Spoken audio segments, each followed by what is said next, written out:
자, 104문입니다.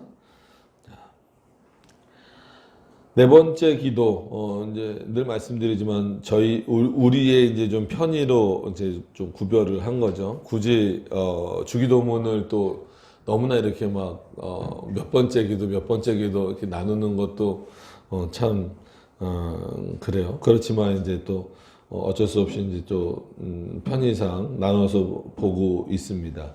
그래서 이제 네 번째 내용에 해당하는 부분들이 이제 그 부분입니다. 오늘날 우리에게 일용할 양식을 주옵소서 함인데, 하나님의 은사로서 이 세상에서 여러 가지 좋은 것 중에 만족한 부분을 받게 하시며 아울러 그의 축복을 누리게 하옵심을 구하는 것이다. 그래서 물론 하나님의 은사를 다르게 이해할 수도 다르게 표현할 수도 있지만, 하나님으로부터 주어지는 것, 뭐 이런 어떤 내용들로 이렇게 이해를 좀 또 하시면서 보시면 좋을 것 같아요. 그래서 뒷부분이 쭉 읽기만 했는데도 단순히 이게 그냥 먹고 마시는 내용의 기도로 우리가 알고 있으면 안 되겠구나라는 생각을 여러분들이 하실 수 있을 겁니다. 왜냐하면 일반적으로 일단은 그 문자적으로 볼 때 오늘날 우리에게 일용할 양식을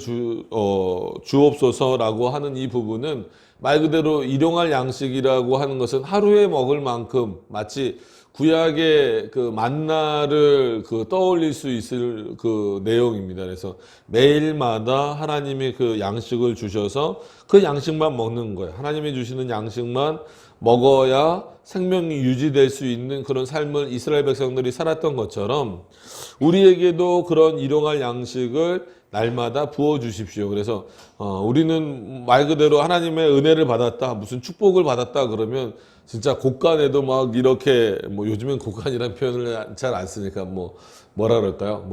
은행에도 막 진짜 잔고가 엄청 많이 있고, 뭐 좋은 차 타고 좋은 집 살고, 그래서 먹을 거 걱정 없고 입을 거 걱정 없고, 뭐 이런 어떤 것들을 생각하는 경우가 많아요. 물론 뭐 하나님이 그렇게 축복을 주시는 사람도 있습니다. 그러니까 우리가 오해하는 생각 중에 하나가 부자는 천국에 들어가기 힘들다, 이런 표현이 이제 있다 보니까 마치 천국에는 다 가난한 사람만 들어가나 보다, 이렇게 생각을 하는 경우가 있어요. 아니면 또 이렇게 그 주기도문을 보면서도 거봐라, 일용할 양식을 구할 정도니까 얼마나 그 삶이 힘들었겠냐, 이렇게 단순하게 좀 너무 가는 거예요.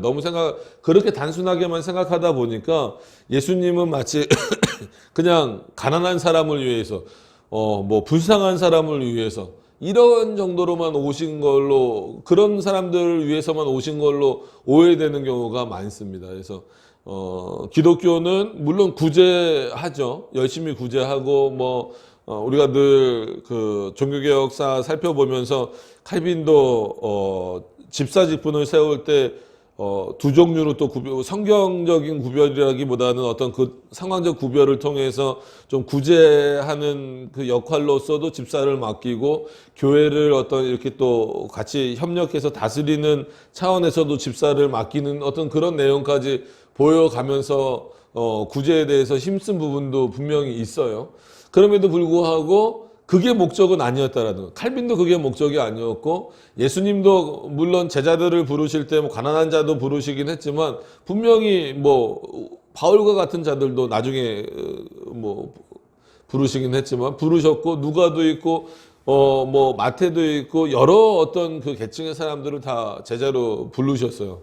일명 좀 그 당시에도 여전히 좀 힘들게 사는 베드로와 같은 인물들만 부르신 건 아니었다라는 겁니다. 그래서 그런 착각에서 좀 우리가 빠져나오지 않으면 예수 그리스도 자체를 좀 오해하는 경우가 생기게 됩니다. 그리고 그가 하신 말씀들이나 그런 부분들을 또 오해하게 되죠. 그렇기 때문에 그리스도인들도 얼마든지 부의 축적을 누릴 수 있어요. 하나님 안에서 충분히 주신다면 누리셔도 됩니다. 누리시고 그 대신에 그걸 통해서 하나님 앞에 영광을 돌리시면 되는 거예요. 근데 중요한 것은 뭐냐면 그거보다 더 중요한 것은 그럼에도 불구하고 즉 부의 축적을 누리는 그리스도인이든 아니면 실제로 아주 그냥 좀 극단적으로 그럼 가보죠. 실제로 진짜 하루 벌어서 하루 먹어야 되는 그리스도인건 간에 동일하게 그리스도의 은혜를 받고 있다라고 하는 이 부분에 있어서의 공통점을 찾지 못하면 서로가 다 문제가 될 수 있다라는 거예요. 한 사람은 내가 이렇게 열심히 하나님을 잘 섬김에도 불구하고 정말 하루 벌어서 하루 먹고 살아야 되는 이런 고통 가운데 나를 왜 계속 두시는가라는 어떤 그런 번민에 빠질 수 있고, 또 한쪽에서는 그래 내가 하나님을 잘 섬기니까 하나님이 이렇게 진짜 부자로 살게 하시는구나 라고 해서 또 자기 의의나 교만에 빠질 수도 있다라는 거예요. 그래서 오늘 본문은 그런 차원이 아니라 어떤 상황에 처해 있든지 간에 우리는 어떤 그 내용으로서 구해야 되냐면, 마치 하나님이 구약 백성을 이끄실 때 만나를 통해서 이것이 아니면 너희들이 죽는다라는 그런 어떤 마음을 가지고 살게 하셨던 것처럼 우리로 하여금 어떤 위치에 있든지 위치에 있든지 간에 하나님의 말씀으로 인하여서 또 그가 주시는 은혜로 인하여서 살아가는 존재라고 하는 것을 깨닫게 하시는 거예요. 그리고 더 나아가서는 늘 말씀드리는 것처럼 우리는 죄를 짓는 존재지만 그 죄를 덮을 만큼의 은혜가 날마다 주어진다라는 거죠. 그러니까 어떤 방식으로 주어지냐라고 했을 때에는 마치 이렇게 일용할 양식이 주어지듯이, 그래서 그 양식을 먹고 살듯이 예수 그리스도의 은혜는 이렇게 계속해서, 즉 하나님의 은혜는 날마다 부어지는 거예요.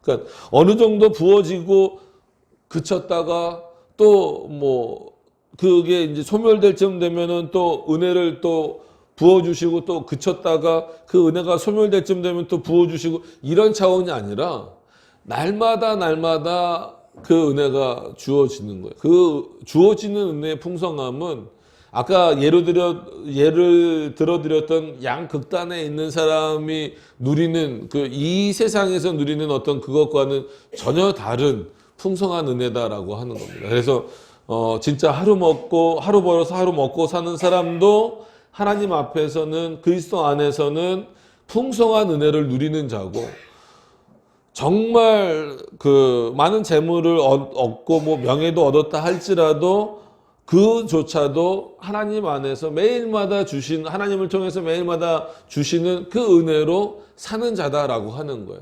이런 차원에서 그리스도인들은 공통점이 있는 거라는 거죠. 우리가 주기도문 외울 때도 마찬가지입니다. 그런 차원에서 이렇게 부자도 아니면 예를 들어서 가난한 자도 모두 다 우리는 일용할 양식을 하나님 앞에 구할 수 있어야 되는 거예요. 실제로 먹는 양식도 하나님이 주시는 겁니다. 오늘도 뭐 그 라면 보니까 중국 라면부터 아주 각양각색의 라면이 막 나왔는데, 물론 여러분들이 취사 선택해서 갖고 오신 거지만 그런 어떤 것들을 먹고 마시는 문제에 있어서도 요즘에 그 코로나 바이러스 유행하는 거 보세요. 그것 때문에 사람 많은 것도 텅텅 비고, 또 평상시에 북적북적 되는 것도 비고 그러잖아요. 음식점도 사람도 별로 안 온다 그러고. 그러니까 먹고 마시는 문제가 바로 직격탄이에요. 인간에게 있어서는 과연 할 수 있는 게 뭘까? 그래서 TV 프로그램은 그렇게 즐겨보지는 않지만 이마트나 이런 데 갔더니 만남의 광장 이런 게 있어요. 프로그램 홍보하려고 그런 게 아니라 보니까 너무 잘 돼서, 너무 막 넘치게 잘 돼가지고 우리나라 인구는 5천만에서 이제 오히려 줄어들어가고 있는 이런 상황인데, 너무 잘 돼서 제값을 받지 못하게 되는, 그것도 어떻게 보면은 어렵잖아요. 먹을 것이 없는 것만큼 너무 넘쳐나도 이거 막 썩어서 아니면 버려야 되거나 제값도 못 받고 팔아야 되거나 이런 상황이라는 거죠. 그러니까 이런 모든 것들을 통해서 볼 때, 예수 그리스도께서 이 섭리 안에서 이런 부분들을 통제해 주시고 통제하면서 나가시는 그것 자체가 하나님의 놀라운 은혜고 역사다라고 하는 것을 우리가 잘 인식하지 못할 때가 있다라는 거예요. 그래서 일용할 양식이라고 하는 그 표현 자체에서는 하나님의 섭리가 깊이 있게 발견되지 않으면 뭔가 부족해도 진짜 먹을 게 없고 그 생활이 피폐해질 수밖에 없고, 또 너무 풍부해지더라도 다 먹을 수 없어서 그거를 버릴 수밖에 없는, 또 그것으로서 이득을 취해야 되는 사람들이 너무나 안 돼도 팔 게 없어서 이득을 못 취하고,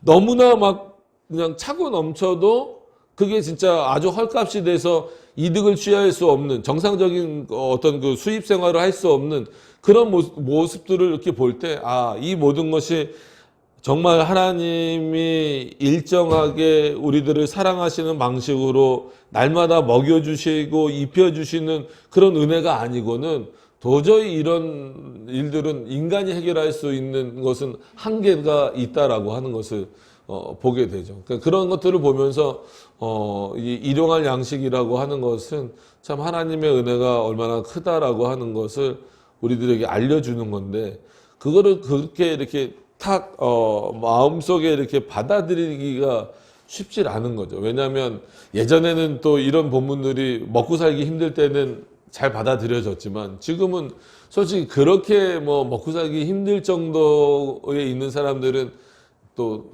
별로 없으니까, 또 이런 것들이 그냥 옛날 얘기처럼 지나가져 버리는 거예요. 그래서 소요리문답은 조금 더 풍성한 내용으로서 이 내용을 풀고 있잖아요. 이제 그 풀어가는 내용을 보면 이렇게 풀고 있습니다.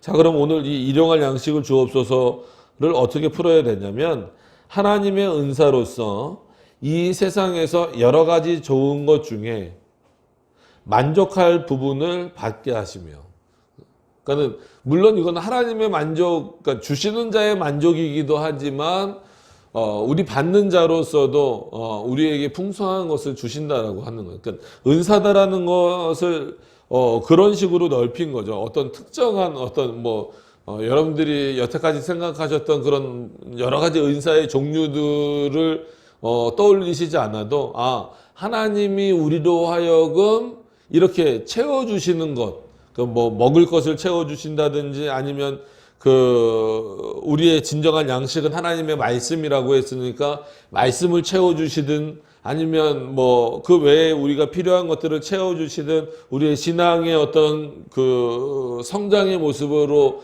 채워주시든 간에, 이렇게 채워주시는 부분을 뭐라고 표현하고 있는 거예요? 하나님의 은사다라고 하는 거예요. 그러니까 많은 분들이 나는 하나님이 나에게 무슨 은사를 주셨지? 하나님이 나에게 뭘 해주셨지? 이렇게 생각하는 경우가 많이 있는데, 어떤 면에서는 우리가 날마다 이렇게 살아가고 있는 것 자체가 우리는 이미 하나님의 은사 안에 사는 거예요. 그런 차원에서는 하나님의 은혜 안에 사는 거죠. 그러니까 은사라고 해서 뭔가 특별한 능력으로만 자꾸 이렇게 생각하시거나 그렇게 하시지 말고, 그러니까 우리가 날마다 그냥 일상적으로 별거 아닌 것처럼 살아가는 일이 정말 하나님의 그 세밀한 역사가 없었으면 그렇게 살아갈 수 없다라고 하는 거예요. 오늘 하루를 살아가는 것도 그렇고, 여태까지 여러분들이 살아오신 날들을 보면 우리는 언제 뭘 했는지 나도 잘 기억을 못할 때가 있어요. 내가 그날 내가 뭐 했지? 이럴 경우가 있어요. 그럼에도 불구하고 하나님은 우리의 기억 속에서 자기가 한 일을 자기의 기억 속에도 잊어버리는 인간의 어떤 모든 행위와 모든 일들을 하나님은 다 기억하시고 다 주관하시고, 심지어는 먼저 가서 일하시는 그 하나님의 역사를 바라보면서 하나님의 그 섭리하심의 역사가 얼마나 높고 큰지를 확인하게 된다라고 하는 거죠. 그래서 우리가 창세기에서 예를 몇 번 들어드렸던 것처럼, 요셉의 삶이 참 힘들고 어려웠을 때 나중에 하나님이 뭐라 그래요? 내가 너보다 먼저 어디가 있었다? 애굽에 와서 있었다. 너는 잘 몰랐고, 너는 참 힘든 삶을 겪었고, 나중에는 총리라고 하는 아주 정말 어마어마한 위치에, 왕의 다음의 위치에 올라가게 되었지만, 그렇게 된 너의 삶은 결국은 내가 애굽에 먼저 와 있었다라는 그 의미에서 볼 때 내가 너의 삶을 지금까지 이렇게 인도해 왔다라는 거죠. 그러면은 그 요셉의 삶에 있어서 때로는 풍족할 때도 있었고 말 그대로 진짜 형들에게 이렇게 팔려가서 형들에 의해서 팔려가서 아주 진짜 그 종로로 태아 간신히 먹고 마시는 그런 삶을 살 때도 있었단 말이에요. 그런데 하나님께서는 그가 인식하든 인식하지 못하든 저는 이런 말씀을 꼭 드리고 싶어요. 요셉이 인식하든 인식하지 못하든 늘 그와 함께 하셨고 늘 그를 먹이셨고 늘 그에게 역사하셨고 그를 인도하셨다라는 거죠. 그런 면에서 볼 때 그도 역시 이렇게 일용할 양식을 먹듯이 하나님의 은혜를 받은 거예요. 그러니까 우리도 마찬가지입니다.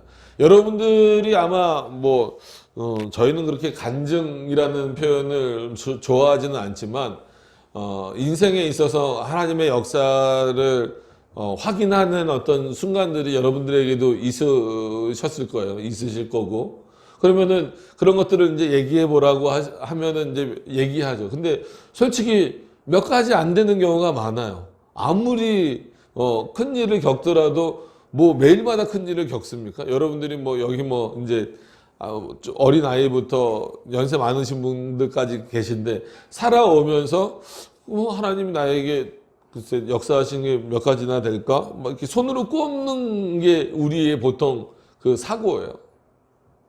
그러나 성경의 내용을 통해서 보고 또 예수님이 가르쳐 주신 기도의 내용이 주기도문의 내용을 통해서 볼 때 정말 엄마 뱃속에 왜냐하면 엄마 뱃속에서부터 우리는 엄마의 양분을 먹으니까 그죠? 아기들은 진짜 엄마의 뱃속에서부터 정말 우리가 다시 육신적인 죽음에 이를 때까지 그 모든 인생의 과정에서 단 하루도 우리는 오히려 기억을 못해요. 당신이 하나님의 은혜를 받은 것을 이렇게 오늘 이제 은사라고 표현이 돼 있으니까 은사를 만족함으로 받은 것이 언제입니까? 어느 때입니까? 그러면 특별한 거 몇 개 이렇게 될 정도인데 하나님에게 있어서는 우리가 기억하지 못하는 그 모든 날들을 이렇게 일용할 양식을 먹고 마시게 살도록 하셨다라는 거예요. 그러니까 이런 하나님의 은혜를 우리가 기억하고 믿고 확인하지 못하면 어떤 면에서 보면 그리스도인으로서 우리가 제대로 살고 있는가를 다시 한번 생각해 봐야 된다는 거죠. 그래서 전 개인적으로 간증할 거리가 없는 삶이 어떻게 보면 제일 좀 멋진 삶이겠죠. 그죠? 그러니까 우리 편에서 간증 그러면 뭔가 이렇게 좀 번쩍한 거잖아요. 갑자기 이렇게 물질적으로 어려웠다가 갑자기 엄청나게 부자가 됐다든지 아니면 진짜 죽을 병에 걸렸다가 낫다든지 이런 것들만 거의 간증거리가 된단 말이에요. 근데 그리스도인들에게 있어서의 간증거리 만약에 간증이라는 표현을 쓴다고 한다면 간증거리는 뭐여야 될까요?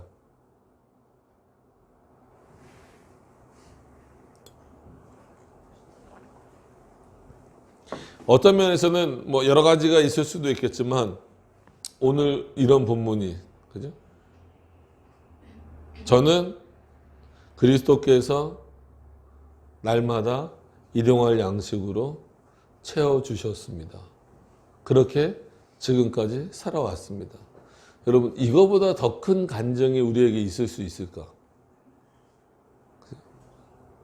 그러니까 많은 사람들은 병에서 나았다라든지 아니면 사업이 이렇게 확 망했다가 다시 이렇게 반등을 해서 더 좋아졌다라든지 아니면 자녀가 잘 됐다라든지 이런 것들을 앞에서 얘기할 때 야, 참 믿음 좋다. 야, 참 잘 참았다. 야, 하나님 앞에 기도하니까 저런 복을 받네. 하나님을 잘 섬기니까 저렇게 되네. 우리는 다 그 정도 사고에 빠져 있고 그 정도에 머물러 있는 경우가 많아요. 그래서 그런 일이 있을 때만 하나님의 은혜구나. 이게 하나님의 은혜구나. 라고 오히려 하나님의 은혜를 그런 것들로 통하여서 이렇게 더 풍성케 하는 게 아니라 오히려 하나님의 은혜를 그 정도로 제한시켜 버리는 거예요. 마치 그런 것 정도가 아니면 하나님의 은혜가 아닌 것처럼 그냥 내 힘과 능력으로 사는 것처럼. 여러분 쉽게 말해서 뭐 어제 뭐 드셨는지 모르겠지만 저는 어저께 맛있는 거 아주 많이 먹었습니다.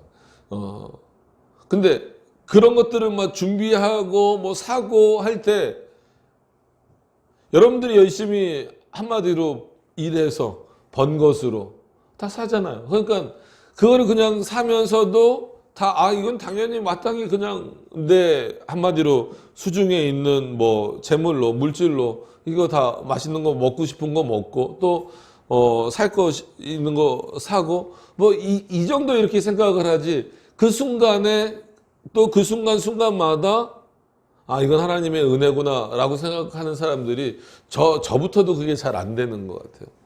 그래서 의도적으로라도 우리가 뭘 먹을 때라든지 아니면 뭘 이렇게 얻었을 때에 기도하는 게 이거는 기복신앙이 아니라 하나님 앞에 감사하는 그런 차원이 되고자 하는 그 이유 자체가 그래서 우리가 식사하기 전에도 누가 뭐라 그러든지 간에 기도해라. 그래서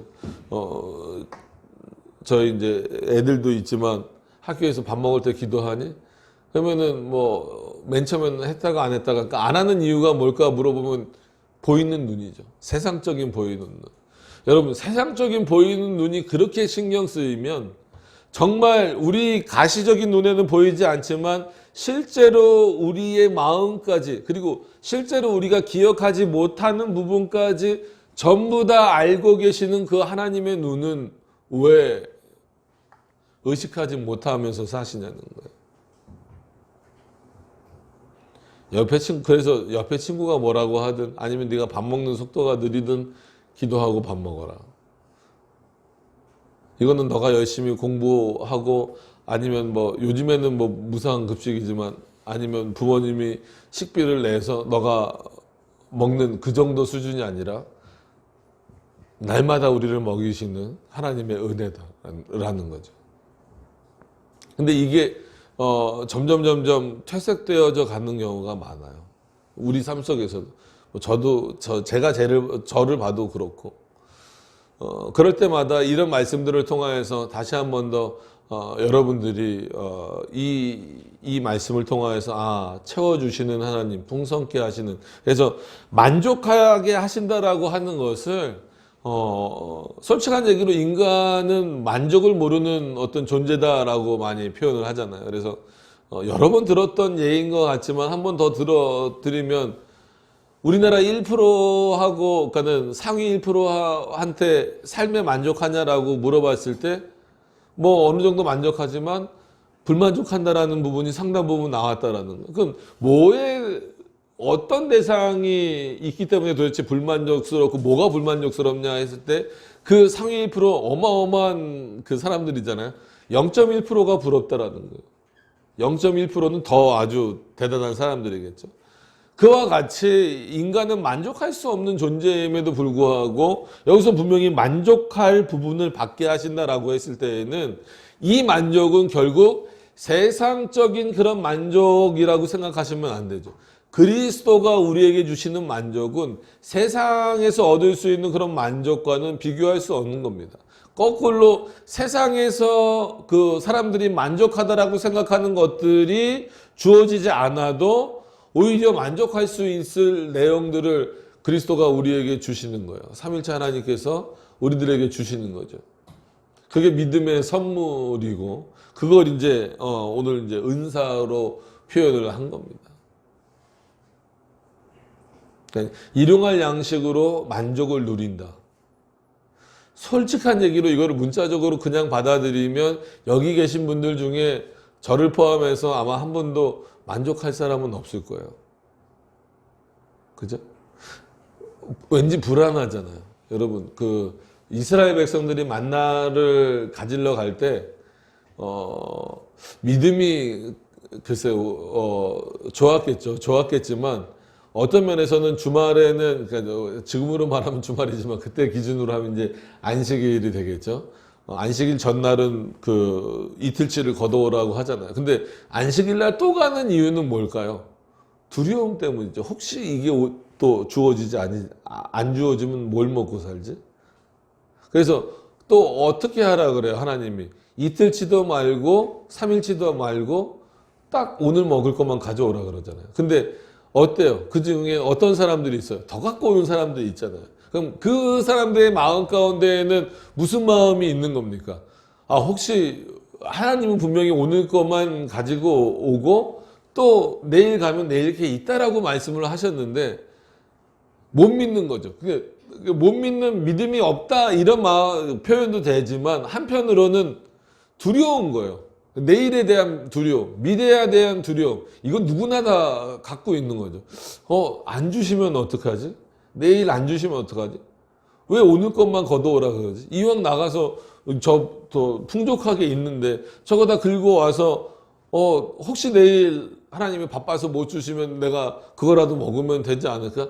이런 인간적 사고가 의외로 우리 안에 많이 있죠. 그래서 하나님이 우리에게 일용할 양식을 주시면서 이끌어 가신다라고 했을 때 이거를 문자적으로 한번 적용을 해 볼 때 과연 믿습니다.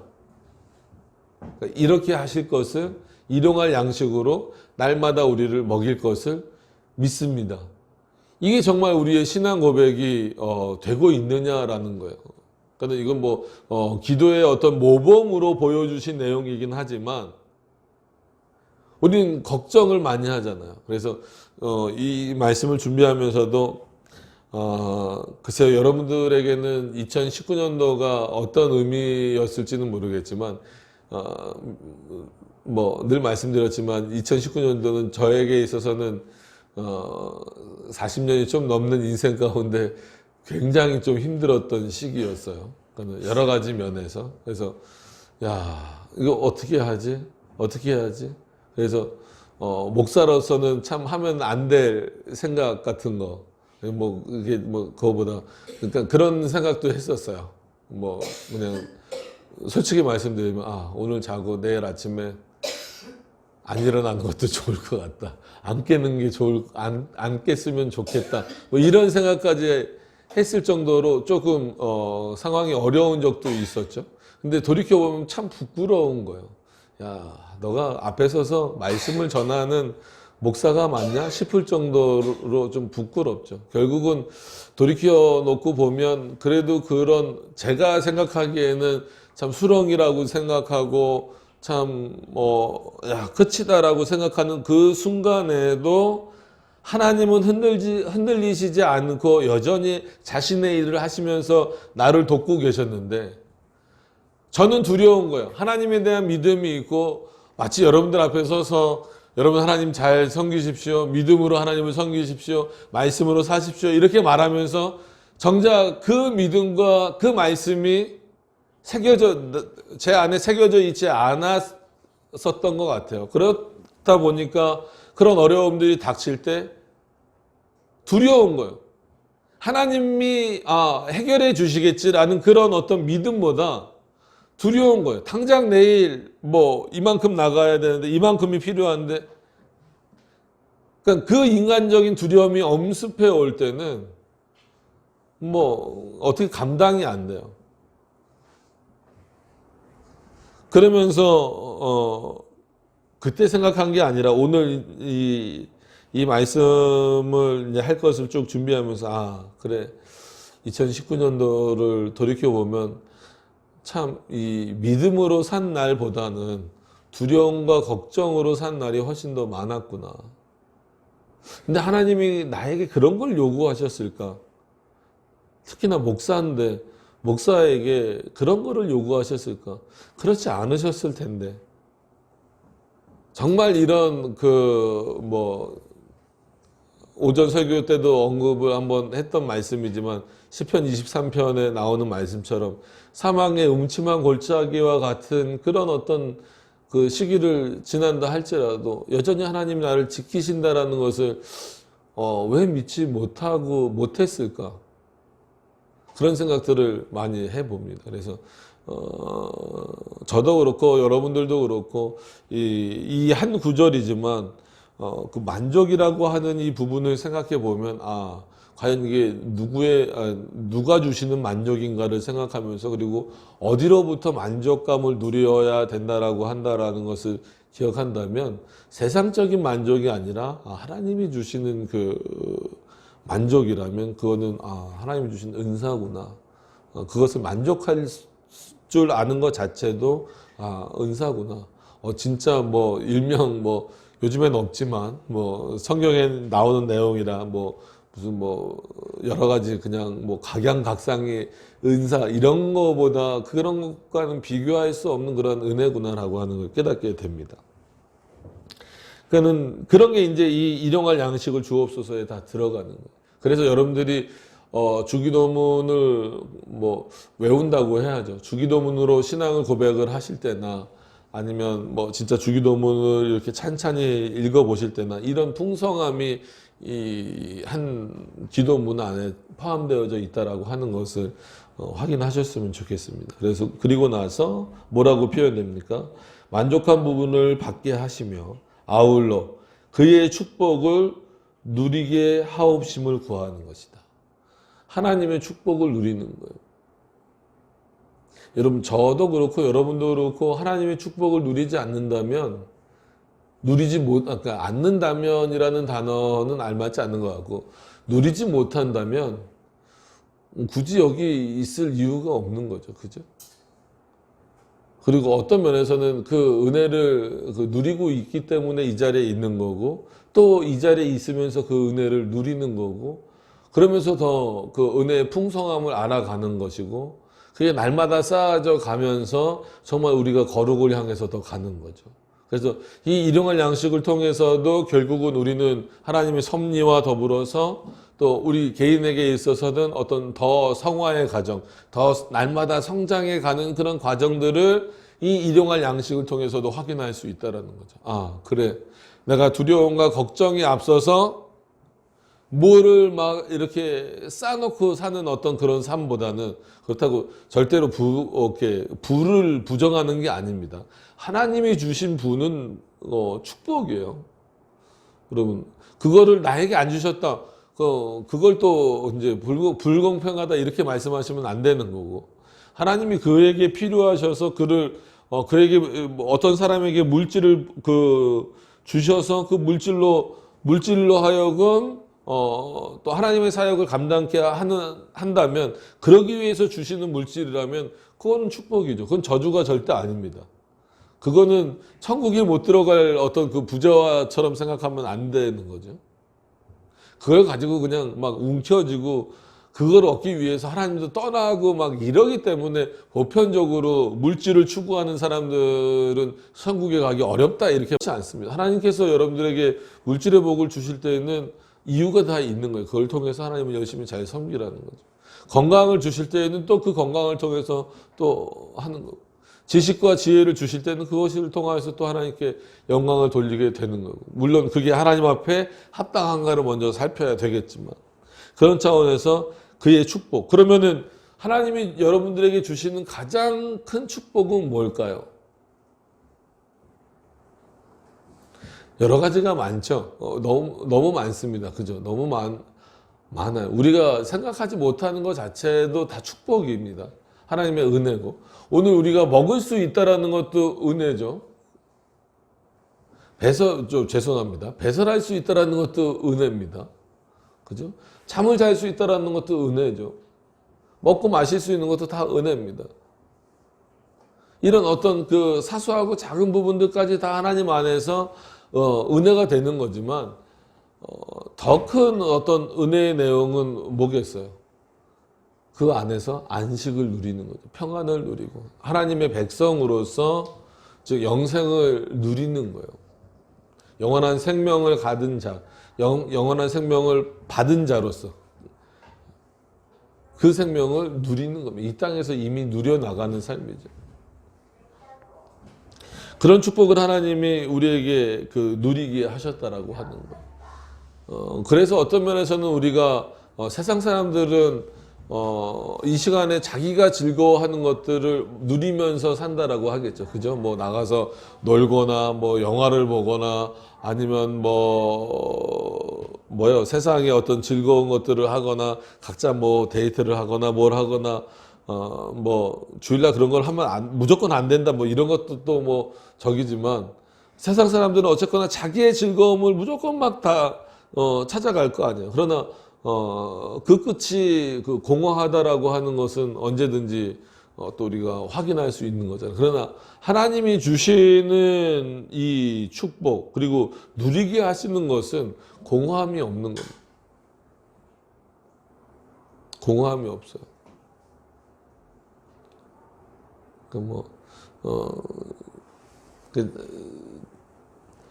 작년에 저도 야구 좋아하니까 작년에도 막 두산이 우승했잖아요. 저 두산 팬인데 두산이 우승한 날 막 엄청 막 와 우승하는 순간에 막 되게 좋아했어요. 근데 끝나고 나면 이게 뭐 그렇게 크게 나에게 무슨 의미가 있을까? 그런 생각을 하는 거죠. 그래서 순간적인 즐거움은 있을 수 있어요, 여러분들이. 근데 그것을 뭐 아예 배제하면서 살 수는 없죠. 그런 즐거움도 당연히 있어야죠. 누려야죠. 그러나 더 중요한 것은 하나님이 정말 우리에게 주고자 하시는, 누리게 하고자 하시는 그 축복의 내용은 바로 영생의 축복이다라고 하는 거죠. 거기서부터 시작돼. 그래서 하나님의 나라를 소망으로 삼는 것, 하나님의 나라를 바라보면서 가게 하는 그런 모든 삶. 그렇기 때문에 하나님의 나라를 바라보기 때문에 아까 말씀드렸던 양극단에서 생길 수 있는 문제점들이 상쇄되는 거예요. 내가 좀 어렵고 힘들어도 하나님의 나라를 바라보는 자로서 이 땅에서 좀 어렵고 힘들지만 영원한 하나님의 나라의 그 안식을 누릴 것을 기대하면서 사는 거고, 또 너무 풍족하다 할지라도 이 풍족함의 유혹이 돼서 하나님을 버리는 것이 아니라 이것이 내게 없다 할지라도 이미 나는 하나님의 그 영생을 얻은 자로서, 하나님이 주시는 영생을 얻은 자로서 살아갈 수 있는, 그래서 그것을 통해서 오히려 이렇게 풍성케 하신 하나님을 통하여서 하나님께 다시 되돌려 드릴 수 있는 어떤 그런 삶의 내용이 되는 겁니다. 그래서 어떤 삶의 위치에 있든지 간에 그로하여금 하나님의 은혜를, 하나님이 주시는 그 축복을 만족함으로 누리게 하는 방식, 거기까지 확장되고 있다라는 거예요. 그래서 이런 부분에서 일용할 양식은 단순히 먹고 마시는 문제에서 끝나는 게 아니구나라고 하는 거죠. 물론 먹고 마시는 문제가 포함이 되는 겁니다. 그래서 여러분 그 먹고 마시는 문제도 굉장히 중요하게 여기셔야 돼요. 먹고 마시는 문제 때문에 하나님을 섬기는 일에 문제가 생기면 안 됩니다. 그래서 뭐 직접적으로 성경에 나오지 않더라도 주처 문제, 그죠? 특히나 한국교회에서는 주처 문제를 굉장히 좀 신경 쓰고 권징의 대상으로까지 두는 이유가 거기 있습니다. 너희들이 그렇게 한마디로 주처 문제 하나 제대로 해결하지 못하면서 어떻게 하나님을 올바로 섬기겠느냐. 근데 이게 이제 점점 무너져 가요. 무너져 가서 그 뭐 한 잔 마시는 거 어때? 뭐 저기 하는 거 피는 거 어때?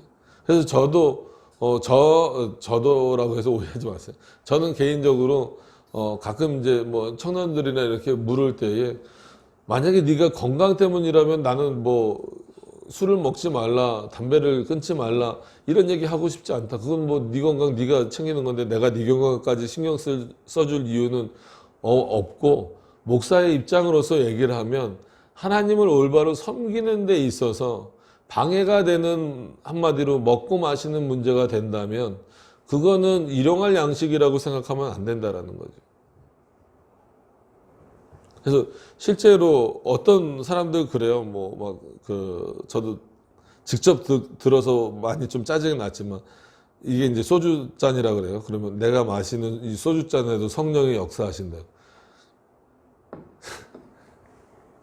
그런 사람에게 이 일용할 양식이라는 의미가 어떻게 다가오겠어요? 그런 차원이 아니잖아요. 오늘 하루도 어떤 것을 먹든지 맛있는 음식만 먹을 때가 아니라 정말 뭘 먹든지 간에 또 뭘 마시든지 간에 이것을 통하여서 이것이 원동력이 돼서 또 하나님의 일을 열심히 감당하기 위함이잖아요. 어떤 그런 어떤 기준으로 이게 진행되어지지 그 삶의 어떤 기초가 신앙의 기초가 잘 세워지지 않으면 일용할 양식이라고 하는 이 중요한 의미를 우리가 놓쳐버릴 수밖에 없습니다. 그래서 근데 그게 놓쳐지면 단순히 주기도문의 한 문장을 삭제하는 정도에서 끝나는 것이 아니라 정말 우리 신앙에 결정적인 타격을 주기 때문에 그래요. 마치 그냥 일용할 양식은 내가 벌어서 먹는 것, 내 능력으로 확 끌어와 버리는 것. 즉 하나님이 날마다 부어주시는 은혜를 내 능력으로 확 끌어와 버리는 내용이 돼버리는 거예요.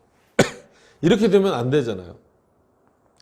여러분들이 열심히 일해서 버는 것으로 먹고 사신다 할지라도 그것은 하나님의 은혜입니다. 하나님이 어떤 면에서는 그렇게 열심히 일할 수 있는 능력과 힘을 주시는 것도 다 하나님이 하시는 건데 그게 부정된다라고 한다면 그리고 그것이 약화된다라고 한다면 주기도문은 말 그대로 그냥 주문에 불과한 거죠. 그러니까 그런 차원이 되지 않게 하기 위해서 어떻게 보면 소요리 문답에서도 이 내용은 그냥 그 정도 내용이 아니라 이렇게 풍성하게 누리는 내용이다라는 거예요. 누리는 내용.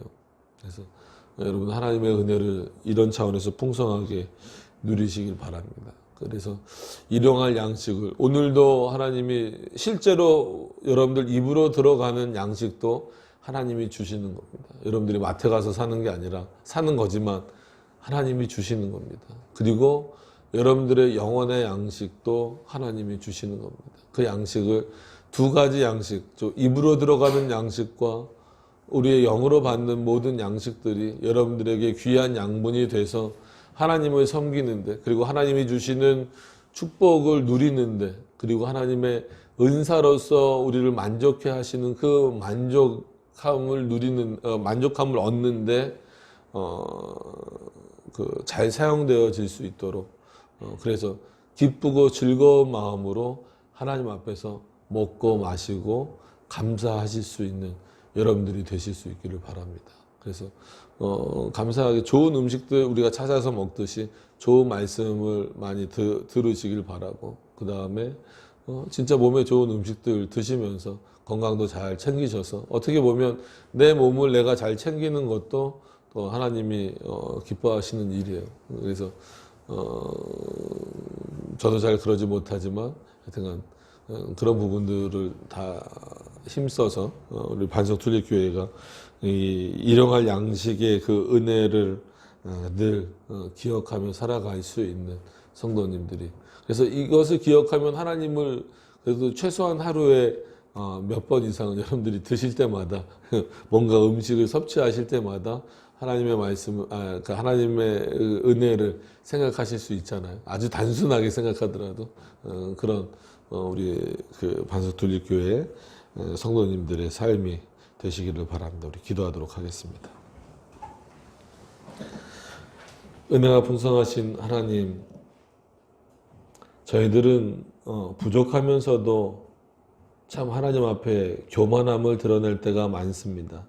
하나님이 도와주시지 않으면 아무것도 할 수 없음에도 불구하고 마치 내가 이 정도는 할 수 있지. 이 정도까지는 하나님이 도와주시지 않아도 내가 얼마든지 할 수 있지라는 생각을 할 때가 많이 있습니다. 그 부분 중에 하나가 바로 그냥 날마다 먹고 마시는 문제인 것 같습니다. 그래서 이 양식을 먹고 마시는 것, 이 정도까지는 내가 할 수 있지. 내 능력이지. 내가 열심히 일해서 받은 그 물질로 그냥 내가 좋아하는 음식을 사서 먹는 건데 뭐 이것까지 하나님이 하신다라고 할까라고 생각하지만 그것이 엄청난 교만일 수 있다라고 하는 것을 우리가 늘 기억하여서 그 정도 수준에만 머무르는 것이 아니라 그 모든 양식도 하나님이 주시는 것이고 더 크게 그 양식은 여러 가지 좋은 것을 주시고 또 만족하게 하시고 또 하나님이 주시는 축복을 누리게 하시는 그 양식이다라고 하는 것을 기억할 수 있는 우리 성도님들이 다 되실 수 있도록 인도하여 주시옵소서. 모든 것 주님께 의지하며 예수님의 이름으로 기도드립니다. 아멘. 네, 우리 찬송 102장 부르시고 성례에 대해서 잠시 또 나누시는 시간 갖도록 하겠습니다. 찬송가 102장입니다. 사람을 치부하여 그 집 영광이 더할 때에 너는 두려워 말지어다. 저가 죽음에 가져가는 것이 없고 그 영광이 저르나 내려가지 못함이로다. 저가 비록 생시에 자기를 축하하며 스스로 좋게 함으로 사람들에게 칭찬을 받을지라도 저 역대의 열조에게로 돌아가리니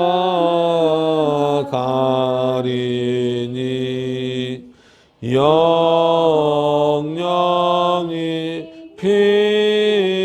빛을 보지 못하리로다.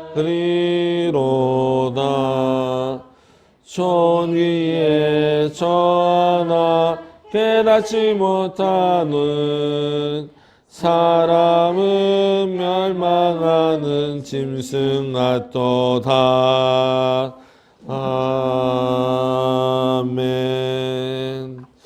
우리 성례에 대해서 잠깐, 성찬에 대해서, 성례 중에서 성찬에 대해서 좀 매주 한 10분 정도 살펴보고 있는데요. 예. 지난 시간에 우리가 이제 믿음으로서에 대한 그 부분을 좀 한번 살펴봤습니다. 그래서 믿음으로서 받는 것이 참 중요하다. 그러니까는 결국은 뭐 어떤 문제도 마찬가지지만 하나님 앞에서는 이 믿음의 문제가 참 중요합니다. 물론 인간이 얻을 수 있는 길은 없죠. 그죠? 인간이 믿음을 얻을 수 있는 길은 없습니다. 그럼에도 불구하고 하나님이 주시는 믿음의 선물이지만 그럼에도 불구하고 믿음 없이 이 성찬에 참여할 수 없고, 믿음이 없다면 기본적으로 하나님에 대한 신뢰나 어떤 하나님에 대한 어떤 그 존재에 대한 믿음, 또 역사하심에 대한 믿음, 이런 모든 것들이 약화 또는 축소 뭐 아니면 부정되기 때문에 이 믿음의 문제는 상당히 중요하다라고 말씀을 드렸습니다. 그래서 그 믿음 없이 그냥 하게 될 경우에는 상당히 그거는 마치 성찬의 그 놀라운 은혜가 아니라 저주가 된다라고까지 성경에서 그래서 표현을 하게 되는 겁니다. 중요한 것은 또 그 믿음으로서에서 중요한 것은 합당하다라는 의미가 있죠. 그래서 오늘은 합당하다에 대해서 한번 말씀을 드린다라고 했습니다. 그래서 예전에 이제 예전도 아니죠. 얼마 전에 우리가 다 이제 성찬을 하면서 했던 그 부분이어서 96문에 보시면 이렇게 나오죠. 합당하게 받는 자들은 육체와 정욕에 참여함이 아니요, 이렇게 말했잖아요. 그래서 합당하다라고 했을 때는 그 합당의 그 근거는 우리에게 있는 건 아니에요. 우리에게 있는 건 아니고 당연히 제정하신 그 제정자이신 하나님에게 있는 겁니다. 그래서 하나님이 합당하다라고 여기는 어떤 그런 부분들, 그래서 어떤 차원에서는 그런 고민을 가끔 하긴 해요. 교회법에 이렇게 그 허용하는 차원에서, 교회법은 좀 시대마다 어떤 상황마다 좀 또 바뀌기도 하니까 어떤 그 교회법에 허용된다라고 해서 다 또 성찬에 참여시킬 것인가, 아니면 또 그런 문제도 있어요.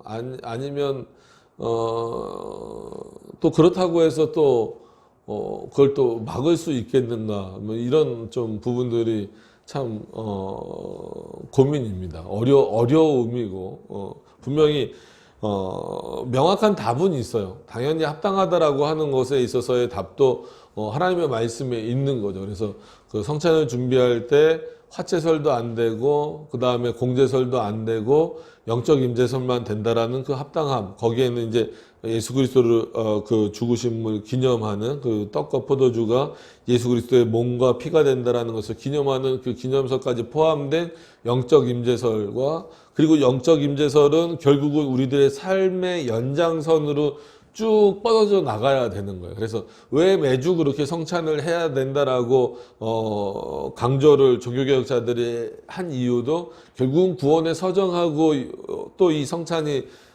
떨어질 수 없기 때문에 듣는 말씀을 통하여서 어떤 면에서 신앙이 성장되는 것처럼 보이는 말씀이 성찬을 참여하면서 그 신앙의 성장이 이루어져 가고 더 성화의 과정이 이루어져 가야 되는 것이기 때문에 이 성찬은 매주 하는 게 좋고 그 다음에 합당하게 참여하는 게 좋다, 이런 말씀을 계속해서 이제 했었던 겁니다. 우리 신앙의 선배들이. 그런 차원에서 볼 때도 합당하게는 당연히 그 기준은 하나님께 있는 거죠. 그러나 이제 우리 안에서 여러 가지 찾자면 오히려 합당하지 않은 부분들을 좀 걸러내는 거죠. 그래서 우리가 한 1년 정도 10분씩 보기로 했으니까 화채설도 한번 또 다시 말씀드릴 거고 공제설도 말씀드리겠지만, 그런 거 일단 눈에 보이는 것들이 안 되지만, 근데 더 중요한 것은 이렇게 눈에 보이게 걸러낼 수 있는 것은 차라리 괜찮아요. 그죠? 여러분, 여기서 우리가 화채설 할 거 아니잖아요. 여기서 우리가 공제설 할 거 아니잖아요.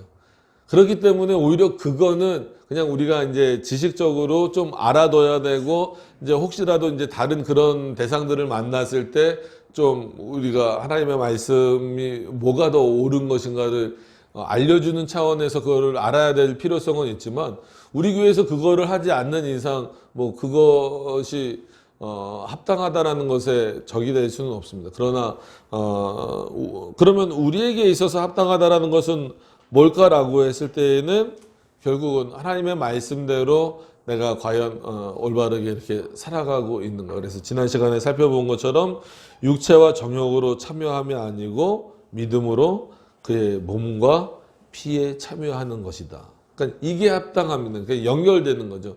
믿음으로 합당하게. 그러니까 하나님이 합당하게 하라고 한 내용은 정해져 있어요. 그럼 거기에 그냥 참여만 하면 되느냐, 이 문제가 나오는 거잖아요.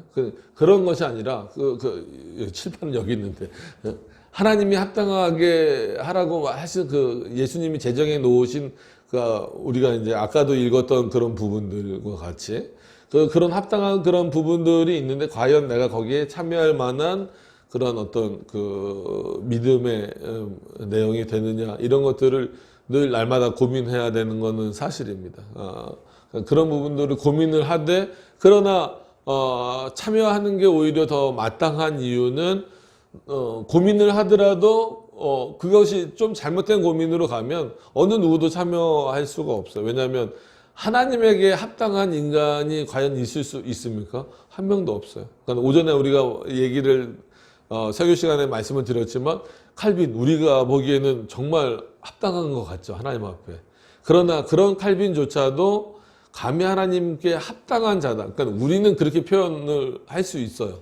그러나 칼빈 스스로가, 그리고 아니면 이렇게 어떤 평가는 좀 그렇지만 어떤 내용을 할 때 칼빈은 모든 게 하나님께 다 합당해서, 이렇게 말하기에는 인간의 한계로서 봐더라도 부족하다라는 겁니다. 그런 차원에서 볼 때, 그러면은 그토록 그 성찬을 올바르게 좀 이렇게 좀 가다듬는다는 건 그렇고, 체계화하고 또 뭐라 그럴까요? 이렇게 우리에게 계속해서 그 성찬의 중요성을 알려줬던 칼빈과 같은 인물도 그런 하나님의 합당에는 부족한 존재라는 거죠. 그러니까 그런 칼빈을 예를 든 거는, 그럼 어떤 면에서 보면은 그런 칼빈보다 우리는 여러 가지 면에서 많이 부족하잖아요.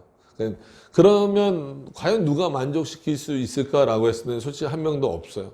그럼에도 불구하고 하나님께서 또 우리를 성찬의 자리로 불러 모아 주신 것은 그렇게 연약하고 부족한 자들을 통하여서 하나님이 뭘 알려주시는 거예요. 너희들은 부족하지만 누구는 부족하지 않다. 이 합당한 성례를 제정한 나는 부족하지 않다. 그래서 이 성례를, 이 성찬을 참여함으로 말미암아 그 부족함이 그리스도와의 연합을 통해서 상쇄되어져 가는 거예요. 뭐 일순간에 상쇄되어지면 좋겠지만 그 평생을 살아가면서 구원의 서정처럼 쭉 그 성찬을 참여해 가면서 그 우리의 부족한 부분들이 상쇄되어져 가는 거죠. 결국은 누구의 합당함으로 통하여서 하나님 자신의 합당함을 통하여서. 그래서 우리는 성찬에 참여해야 될 더 많은 근거들이 있다라고 하는 겁니다. 물론 뭐 진짜 그 성경에서 표현하는 대로 십계명을 범하는 죄라든지 심각한 죄를 본인이 졌다라고 했을 때에는, 그리고 뭐 이제 뭐 교회의 어떤 그 건징의 절차를 따라서 뭐 수찬 정지라 그러죠. 그런 어떤 내용들을 받았다라고 하면은 자숙이라는 단어보다도 다시 한번 자기를 돌아보는 어떤 그런 시간을 가져야 되는 것이 맞지만, 그렇지 않고 내 나름대로의 어떤 그 완벽한 기준을 세워놓는 거는 조금 위험할 수 있다라고 하는 겁니다. 그러니까 솔직히 집례라 그러죠. 집례하는 목사들도 하나님 앞에 하나님이 보시기에 완전히 합당할 수는 없는 거고, 참여하는 성도님들도, 교회 회원들도 그렇습니다. 그럼에도 불구하고 아주 그런 하나님이 보시기에 흉악한 죄들을 짓기 이전에는 참여하는 것이 오히려 우리의 신앙을 더 성장시키는데 합당하다라고 하는 것을 기억하셔서 이 합당이라는 의미가 갖고 있는 여러 가지 의미들을 한번 생각해 보셔서 내가 합당해지려고 그때까지 기다려서는 안 된다라고 하는 겁니다. 그러니까 합당하신 그 하나님이 제정해 놓으신 것을 흐트러뜨려서도 안 되지만 마치 내가 완전해질 때까지 기다려야 된다라고 하는 것도 잘못된 것이다. 그래서 합당하게 믿음으로 그의 몸과 피, 즉 성찬에 참여하는 것이 우리의 믿음을 더 성장시키는 길이다라고 하는 것을 기억을 하셨으면 좋겠습니다. 예. 이 성찬에 대한 내용들은 조금 이제 뭐 매주 저희가 짧게 또 다시 한번 볼 테니까 그때마다 우리가 또 여러 가지 것들을 확인했으면 좋겠습니다. 오늘은 이 정도 이렇게 하시고 마무리 하셨으면 좋겠습니다. 예, 감사합니다. 우리 그 성경 공부하시는, 주기도문 안 했죠? 죄송합니다. 주기도문으로서 오후 강의 시간을 마치도록 그렇게 하겠습니다.